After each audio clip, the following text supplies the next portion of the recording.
Hello and welcome to BBC News. Reports from eastern Ukraine say a huge chemical plant in the town of Severodonetsk, where hundreds of people have been sheltering, is on fire.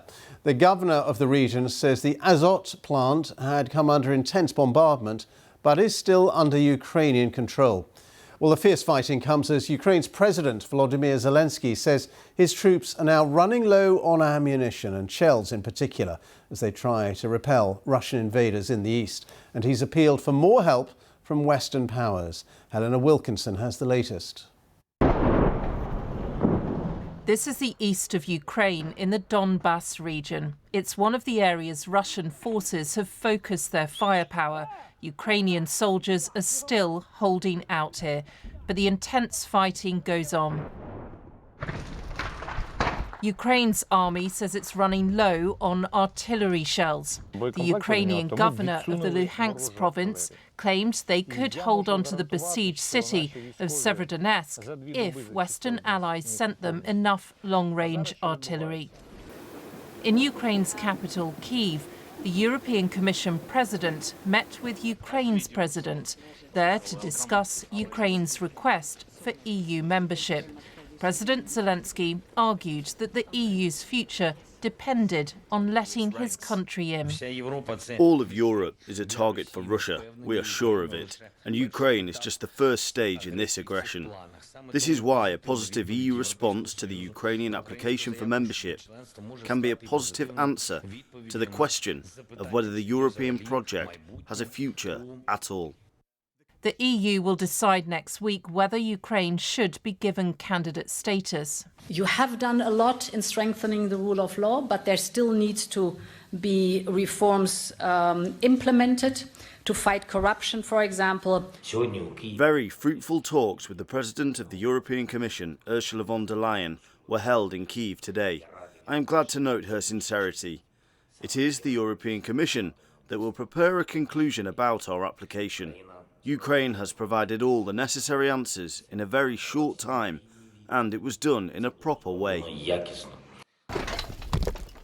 In the south of the country, fighting has left villages devastated.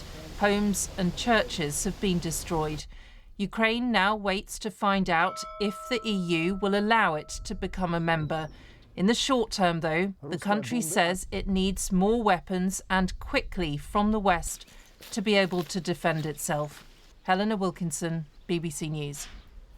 Well, I've been getting the latest from Ukraine with our correspondent in Kyiv, Joe Inwood, who told me the latest on the fighting in the east. The main development overnight, it seems, is a huge fire at the Azot chemical works. Now, this is a big industrial complex in the centre of the city, and it's one of the places that Ukrainian forces have fallen back to, along with, we understand, 800 civilians who are taking shelter there as well. Now, the whole city is under constant Russian bombardment, and in particular, this factory has been hit, and we understand there has been a huge fire, an explosion there, and many tons of oil have leaked out from radiators.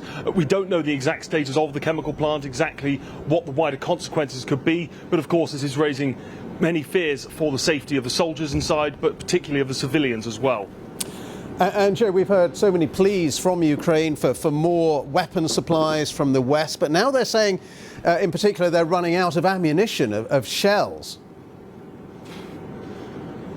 Yeah, and the battle in Severodonetsk is why this matters. This whole fight for the eastern Donbass region has become an artillery battle. Big guns pounding each other, pounding enemy positions, but particularly trying to hit the enemy guns. And we know, we've heard from a senior security official here, that the Russians are running out. They reckon they're outnumbered 10 or 15 to 1 in terms of the number of guns they have. The Russians are firing 10 times as many shells a day, 10 times as many rounds a day as the Ukrainians can manage. And so it doesn't matter how accurate you are when you're coming under that level of fire.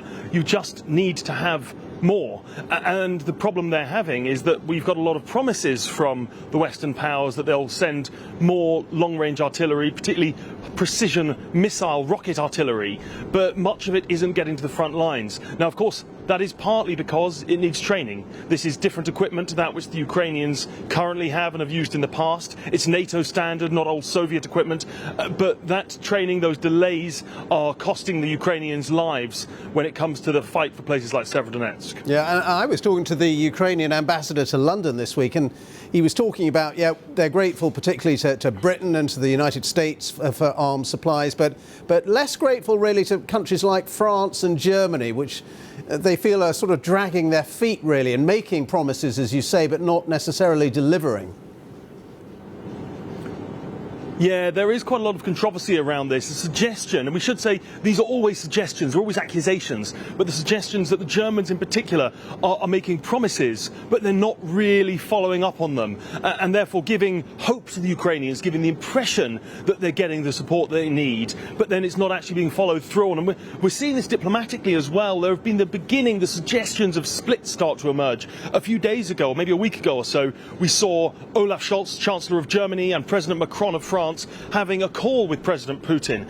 The suggestion was that they were trying to find a diplomatic solution here, when the Ukrainians say at the moment, given that the invasion is still in full swing, there really is no diplomatic solution here. So we are seeing some criticism of those two powers, but as you say, a lot of gratitude, particularly to the British and the Americans, for the amount of support that they are giving. Joe Inwood there, our correspondent in Kyiv in Ukraine.